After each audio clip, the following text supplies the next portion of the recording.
Hello, this is David Ferguson with MLC CAD Systems. And I'm here in Mastercam 2024, and I'm going to be walking through some of the changes that have been made to the machine group setup, what we used to call our machine group properties or our job setup.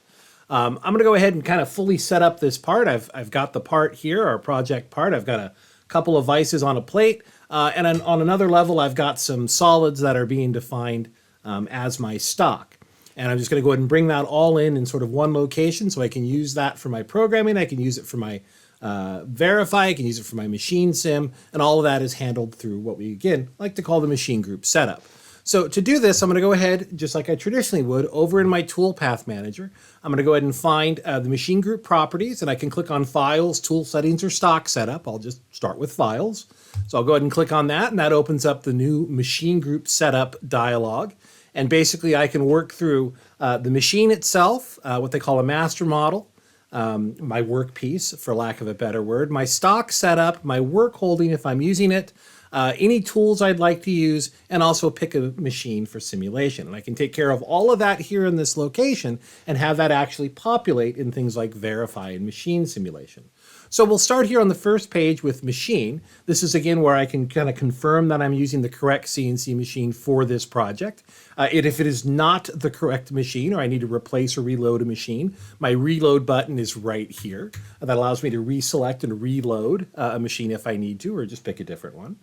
I also, of course, have my traditional machine sort of commands, program number, sequence numbers, things like that. That's all here on this first page.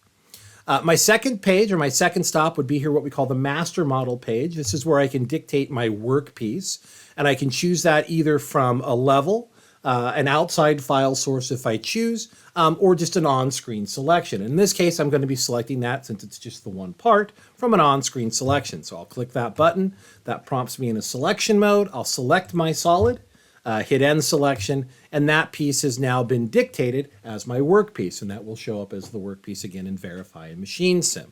Okay. My next stop here would be my stock setup, and Mastercam has brought back some sort of our greatest hits or our favorite ways to define stock.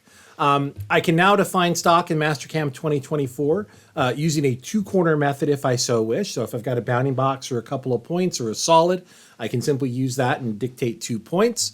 I can define basic rectangular and cylindrical stock, sort of like I could before. I can use the full bounding box utility for that if I so choose. And of course, I can pull that from an outside file source if I want to. I can also, again, do a screen selection. And I do actually want to do another screen selection because I do have something modeled up in this part file that represents my starting piece of stock. Even though it is not currently on my screen, I do have an opportunity to turn levels off and on during the selection process. So I'll go ahead and click my Add from Selection button.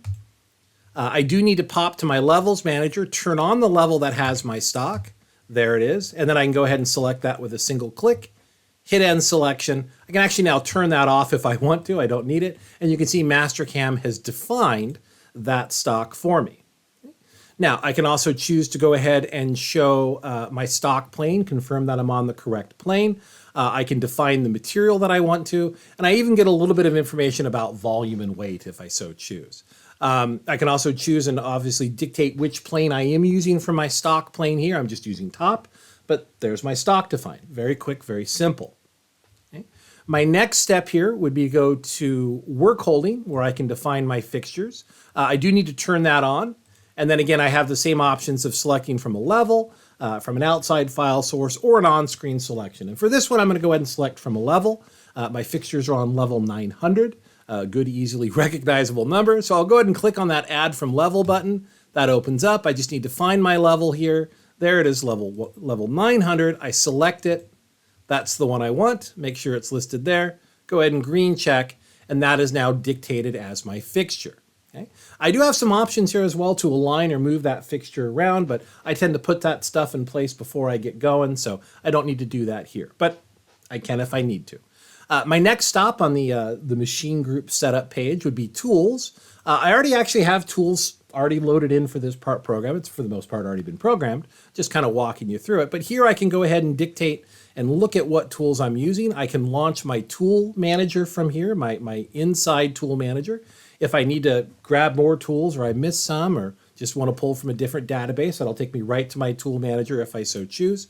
I have my traditional feed calculations from tool, from material, defaults, a user-defined feed and speed. Traditionally, I pull my feeds and speeds from the tool itself, mostly, of course, because it's just a better way to keep track of it.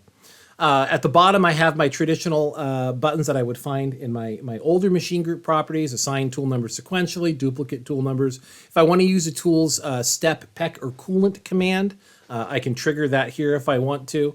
I can also have my traditional override defaults with modal values. So if I want to sort of bring in the clearance, height, retract, and feed plane from the first operation and just have that sort of populate subsequent operations, I can do that here as well. And then finally, the last option I have here in my machine group setup is selecting machine for simulation. Again, depending on what machines you have selected, I have my traditional list of machines and anything I happen to have loaded in there. So I'm just going to go ahead and switch to just a simple 3-axis VMC, which is what this is being machined on. And again, I can adjust position, any of that stuff I want to do.